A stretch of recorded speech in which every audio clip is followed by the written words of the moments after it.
Esse julgamento no Supremo Tribunal Federal acabou também expondo muitos dos advogados que estavam ali para defender os réus. Um deles, o Eri Valdir Katwinkel.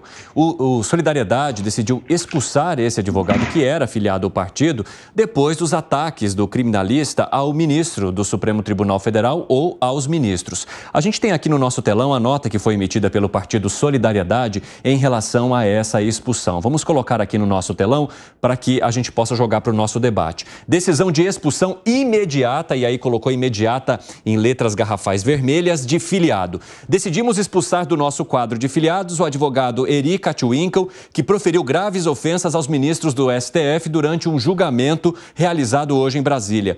Solidariedade é um partido com inabalável compromisso com a defesa do Estado Democrático de Direito e jamais admitirá que qualquer de seus filiados afaste-se desse princípio. Quem se valer de qualquer espaço para difundir discursos de ódio, para angariar apoio de movimentos que visam minar ou derrubar as instituições democráticas brasileiras, definitivamente não encontrará espaço no Solidariedade. Foi então a nota emitida pelo partido em relação ao advogado de um dos réus, que é o Eri Katwinkel. Esse advogado que ficou bastante conhecido e também mobilizou muito as redes sociais por conta de parte do seu discurso ali ao fazer a defesa do seu cliente. Vamos acompanhar? A gente tem esse trechinho aí para trazer aqui no 3 em 1. Vamos colocar então, pode rodar. Diz o Pequeno Príncipe, os fins justificam os meios e podemos passar por cima de todos. Maquiavel, os fins justificam os meios.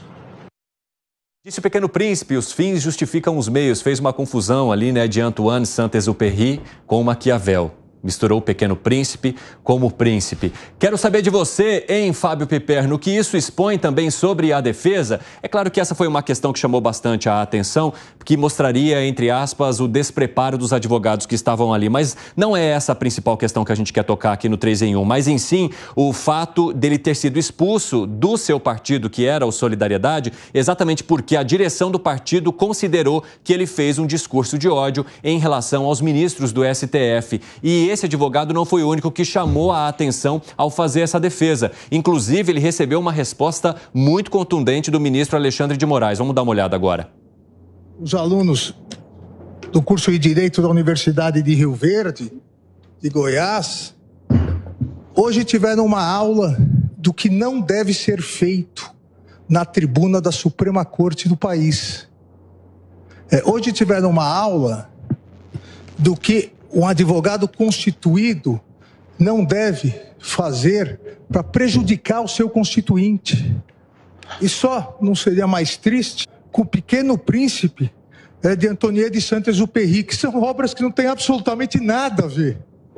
Mas, obviamente, quem não leu nenhuma nem outra vai no Google e às vezes dá algum problema. É o problema do mundo das redes sociais. Então, realmente muito triste. Fábio Piperno, o ministro Alexandre de Moraes foi bastante incisivo e acabou expondo bastante também esse advogado.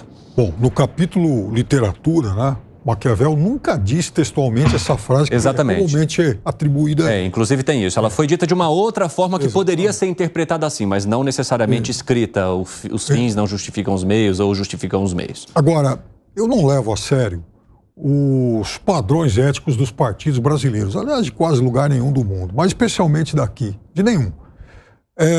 Então, quando Solidariedade toma a iniciativa de expulsar o seu filiado por conta daquilo que ele considerou aí um discurso de ódio agressivo contra a Suprema Corte, eu fico me imaginando o seguinte: e o passado desse advogado que deu muito mais motivos para que esse partido tomasse alguma iniciativa? Porque, veja, ele foi vereador cassado lá da Câmara dos Vereadores de Votuporanga. Depois, inclusive, ele foi lá, enfim, processado e tal. Chegou a receber uma condenação, recorreu depois, mas por agredir a mãe e a irmã. Ou seja, o prontuário dele não é lá muito recomendável. Mas tudo bem, ele fez tudo isso, podia continuar afiliado ao partido. Mas só que quando ele vai na Suprema Corte e faz um discurso considerado agressivo aí aos ministros, o partido, opa, esse cara não me serve. Então, É mais um caso que faz com que eu, pelo menos, não leve muito a sério as nossas agremiações partidárias. Agora, Nelsinho, esse não foi o único advogado que proferiu ali algumas palavras diretas ao Supremo Tribunal Federal ao fazer a defesa dos réus. Como é que você avalia a atuação desses que estavam defendendo as pessoas que invadiram a sede dos três poderes ali no 8 de janeiro e que acabaram deixando bem claras também as posições deles em relação aos ministros do STF?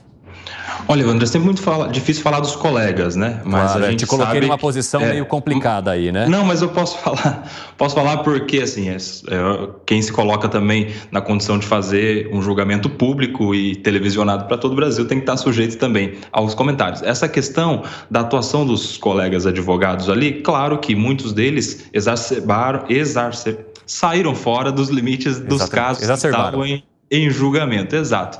Eles falaram de opiniões pessoais, o próprio doutor Sebastião Coelho, ex-desembargador do Tribunal de Justiça do Distrito Federal, trouxe lá um processo que ele pessoalmente está respondendo no próprio CNJ, ele mesmo já fez críticas ao Supremo Tribunal Federal, ou seja, a condição dos réus aparentemente ficou em segundo plano. Mas tem um detalhe importante que precisa ser observado, Evandro, que é uma imunidade ou uma isenção constitucional para o exercício da advocacia. Veja só, o artigo 133 da Constituição estabelece que os advogados são invioláveis nos seus atos, ou seja, enquanto estiver advogando, alguém não pode ser violado por uma palavra que é dita. É algo parecido com a própria imunidade parlamentar. Ou seja, se um advogado não pode ser processado nem civilmente, nem criminalmente pelas palavras que são ditas durante a sua advocacia, o que dirá em um processo administrativo sumário como esse de um partido político. Talvez isso encontre algum problema judicial, inclusive. E no final das contas eu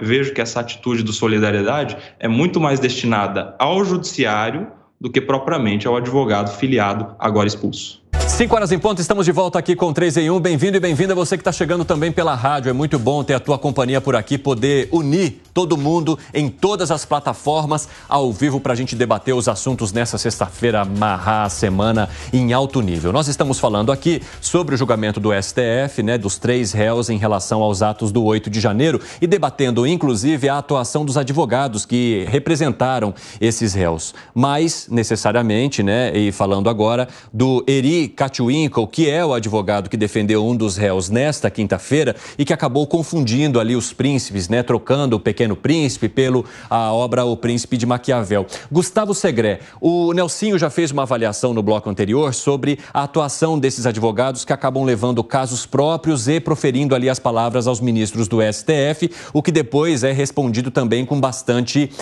de forma bastante incisiva, exemplo do que a gente viu, por exemplo, do ministro Alexandre de Moraes. E você, como é que avalia a forma como esses julgamentos foram conduzidos e até, de certa forma, o jeito que esses advogados acabaram colocando o que eles pensam para os ministros do STF?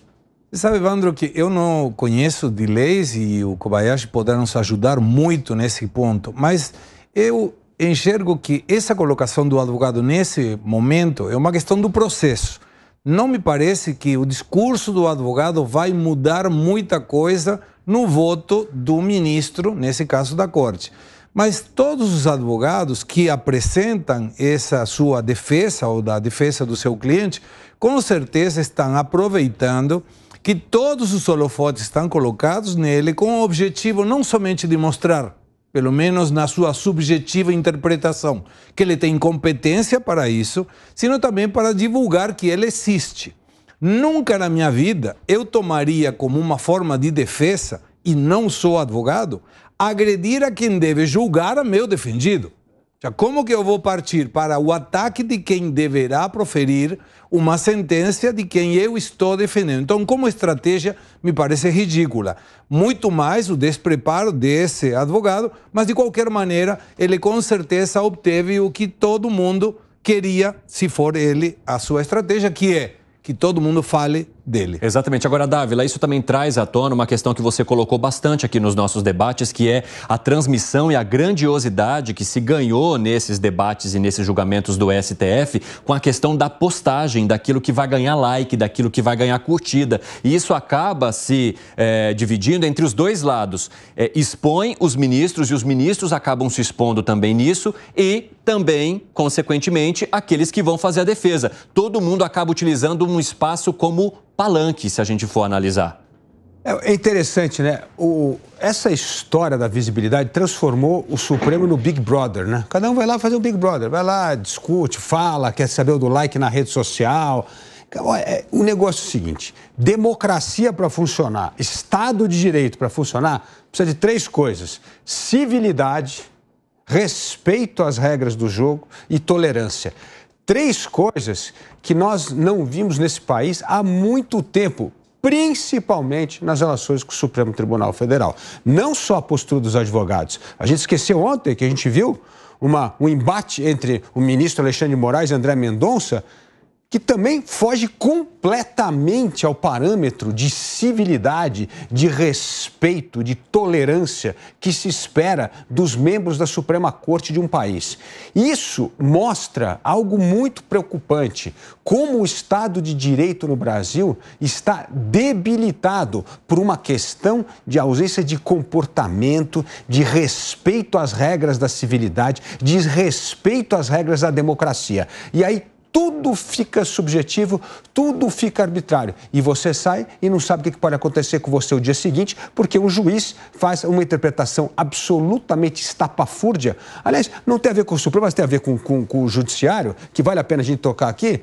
Sabe o que aconteceu hoje aqui? Um juiz aqui, ó, em São Paulo, do Tribunal do Trabalho, vai dar uma multa no Uber de R$1 bilhão, vai acabar com o Uber no Brasil. Olha o Dávila dando spoiler aqui da nossa pauta. Mas é um negócio já a gente vai falar desse assunto também. Inacreditável. De onde é que esse cara está vivendo com a caneta? Como é que pode fazer com um negócio desse? Onde é que está o respeito à lei, ao negócio, às pessoas, os usuários? Onde é que esses caras vivem? Ganhando super salário, tá certo? 3,9 bilhões de reais pago de superfácil, quinquênio, vale paletó, e na hora que o cara tem o poder, ele dá uma canetada para acabar com o negócio do Uber. Você acha que tem cabimento esses guardiões que a gente tem aqui da lei no Brasil? É uma vergonha, gente. Demetrios Trindade, daqui a pouco você prepara esse tema então, porque já que o Felipe Dávila trouxe aqui o spoiler, né, já foi se adiantando, já a gente vai trazer essa discussão aqui dessa multa bilionária que o Uber acabou levando porque o Tribunal Regional do Trabalho entendeu que ele não cumpriu com as suas obrigações em relação à contratação dos motoristas que trabalham ali no aplicativo. Fábio Piperno, eu vi que você torceu bastante o nariz quando a gente estava na discussão que trazia a relação das penas que foram impostas pelos ministros do Supremo Tribunal Federal e a comparação com as penas que eram aplicadas lá fora e também com outros crimes. Por quê? Não, e antes, agora há pouco estava rindo também de alguns aspectos que o Dávila levantou, concordo com vários deles em relação às cortes. Mas vamos lá. Sobre os Estados Unidos, essa comparação, e eu concordo, estou de acordo com o Segré, que sabiamente diz que são legislações diferentes, enfim, princípios diferentes. Mas já que trouxeram à tona essa questão da comparação das penas, estão comparando feijão com melancia. Por quê? Porque, vejam, aqui no Brasil, começou-se, então, os julgamentos começaram por aqueles réus supostamente mais perigosos, com mais envolvimentos, tanto que eles estavam sendo aí julgados por 5 acusações, né? Então, são provavelmente os réus que vão receber as penas maiores. Lá nos Estados Unidos, eles fizeram o caminho inverso. Como eles pegaram de início réus aí com acusações menores e condenaram aí por 5, 6 anos. Nessa semana, exatamente nessa semana, e isso ajuda muito a gente, inclusive, melhorar a comparação. Por exemplo, um dos invasores lá do Capitólio, um sujeito líder de um grupo chamado Proud Boys, ele pegou 17 anos. Teve um outro que pegou 18, porque eles receberam acusações mais graves. Sim. Então é como se eles tivessem recebido acusações parecidas com a desses rapazes que foram julgados. Mas teve 5 mortos lá. Sim. Teve 5 mortos. Estamos falando de homicídio, assassinato, não sei. Não foi a mesma coisa que um cara que ia com algodão doce. Perfeito. Não, é comparar melancia com banana, isso que você está falando, por 2 coisas. Primeira coisa, a invasão no dia 8 de janeiro aqui não tinha nenhuma coordenação. Os caras chegaram no fim de semana. Olha os Estados Unidos, o cara invade. A turma vai invadir no dia 6 de janeiro, durante uma sessão solene do Congresso Nacional, onde vai ser justamente proclamado, anunciado o novo presidente da República eleito. Aqui o cara vai no fim de semana, que não tem ninguém em nenhum dos poderes, e você acha que essa gravidade é maior do que nos Estados Unidos? Com 5 mortos. Com 5 mortos, totalmente coordenado. Olha, não tem comparação. Não estou dizendo que foi uma gravidade maior ou menor. Estou dizendo que quem comparou... Imagina se o cara invade o Congresso Nacional aqui no dia que está em sessão o Congresso Nacional, o Supremo... Pô, pelo amor de Deus, não dá para comparar. Eu só não concordo, que eu disse que quem comparou os 6 anos lá com os 17 aqui, comparou coisas erradas, porque eles pegaram aqueles lá que receberam. Não, eu estou falando sobre a gravidade contra o Estado Democrático. Agora, por que esses caras não foram lá julgados como golpistas contra a democracia americana? Mas eles estão sendo julgados exatamente contra... Mas lá sim. Em relação a isso. Agora, eu fico muito feliz de ouvir você falando isso, porque aqui também já tive acalorados embates com muita gente que disse que não, lá não foi nada disso. Agora, o Nelson Kobayashi, sempre muito sereno. E veja, a gente voltando para a questão dos advogados, os advogados aqui, de fato, me passaram a impressão de deixarem aí os réus como atores secundários, como coadjuvantes dessa história. Eu, por exemplo, não conhecia o desembargador Sebastião Coelho. Provavelmente muitos clientes vão agora acabar, enfim, procurando os serviços dele, sempre muito entusiasmados. E ele, inclusive, ontem já estava nas redes convocando as pessoas para um protesto agora em outubro. Sim. E aí já vi, por exemplo, o jornalista convocando para o protesto em novembro. Então, toda a argumentação deles talvez tenha servido mais para isso e menos para os clientes.